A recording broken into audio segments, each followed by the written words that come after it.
itu. Kemudian Pak, terkait dengan bendungan Pak, izin saya mau sampaikan begini Pak. Bendungan ini Pak banyak dibangun di zaman Pak Jokowi Pak. Tapi hampir semua bendungan yang dibangun di era Pak Jokowi itu nggak habis dipakai sampai sekarang Pak. Nggak fungsi Pak. Nggak ada jaringan irigasinya. Saya izin bukan menyalahkan Pak Menteri atau Pak Dirjen baru Pak. Jangan Pak. Ini cerita lama Pak. Semua perencanaan. Contoh Pak di Bendungan Tanju yang Bapak datangi itu Pak. Bapak bayangkan kita keluar duit 1, sekian triliun Pak. Ada 2 bendungan Pak. Sampai sekarang nggak bisa dipakai. Dan tanahnya bermasalah. Betul kata Pak Dirjen. Saya begitu datang Pak. Langsung Pak. Ditumpukin sertifikat sama masyarakat. Saya datang sama PLT Direktur Irigasi. Pak Yos mana Pak Yos? Saya datang sama beliau Pak. Nah.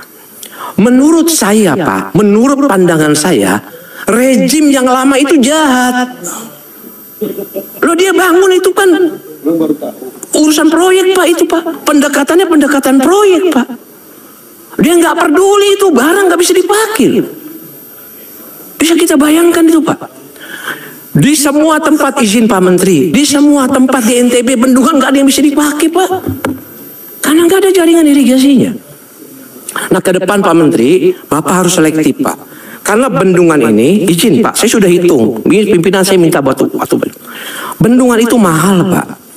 Bayangan Bendungan Tanju itu habis 1,4 hanya mengairi 2.250 hektar sawah. Kalau Bapak hitung berapa? Belum termasuk jaringan irigasinya.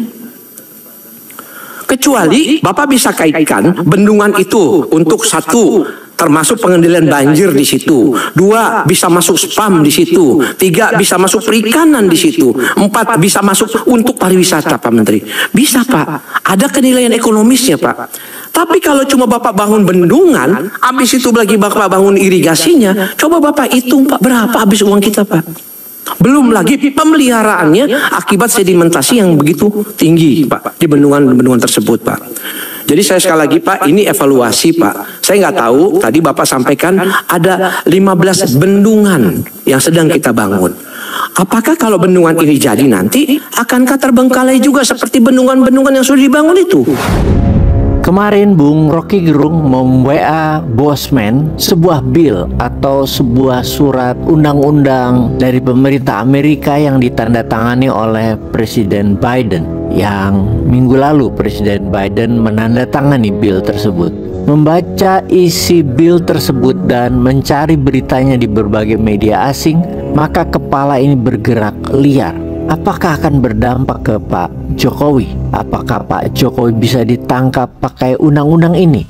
Jawabannya, belum tentu. Namun kemungkinan menjadi besar. Ya bisa saja dipaksa-paksain oleh Amerika kalau bill tersebut diteliti lebih lanjut. Oke, jadi apa isi peraturan Presiden pemerintah Amerika tersebut? Sebuah kepres ke Kementerian Pertahanan atau dikenal dengan nama National Defense Association Act NDAA dengan pasal hukum perlindungan terhadap pemerasan asing Foreign Prevent Extortion Act mengatakan bahwa pemerasan terhadap warga Amerika atau perusahaan Amerika atau menerima suap dari siapapun atau berbagai kegiatan pemanfaatan fasilitas jabatan oleh kepala negara atau berada di suatu negara yang menggunakan jabatannya untuk menekan, juga mengambil keuntungan, juga menggunakan keuangan untuk kepentingan sendiri atau keluarganya, menerima gratifikasi dan lain sejenisnya, di mana dalam undang-undang tersebut atau bill tersebut isinya adalah sebuah hak bagi pemerintah Amerika untuk mempidanakan atau menangkap pemimpin negara lain tersebut jika dirinya terbukti korupsi di negaranya melalui dirinya langsung atau sang presiden langsung yang korupsi atau menggunakan kekuatan jabatannya atau asosiatnya atau keluarganya atau kelompoknya selama dalam teritori Amerika akan dapat dieksekusi oleh Amerika. Ini yang menarik, selama dalam teritori Amerika adalah sebuah kata yang sumir yang mana Amerika menganggap semua wilayah dunia di bawah kekuasaan Amerika. Amerika adalah polisi dunia. Sekarang, apakah bil itu akan mempengaruhi Mulyono? Sudah bukan rahasia lagi karena semua orang sudah tahu bahwa private jet yang digunakan keluarga presiden, yaitu anaknya dan menantunya, untuk jalan-jalan ke luar negeri dan pamer di sosmed di kala mahasiswa serta masyarakat menentang keputusan untuk mengangkat dirinya jadi calon gubernur atau calon wakil gubernur, ternyata adalah milik Shopee. Semua orang sudah tahu hal itu, gak perlu dianalisa, pasti masuk kategori gratifikasi. Itu menurut sebagian orang. Namun, apakah benar begitu? Kita harus detailkan. Akan banyak argumen yang saling silang. Misalnya alasannya kan bukan presiden yang menerima, lalu komentar netizen lainnya, tapi kalau kalian punya hati dan perasaan pakai akal sehat pasti akan berbicara, yaitu diberikan karena perlu efek jabatan bapaknya. Sementara komentar netizen di sisi seberang lainnya, emang masalah pakai sesuatu atau fasilitas kalau ternyata itu adalah fasilitas pemilik mitra usahanya? Baiklah, kita rincikan datanya.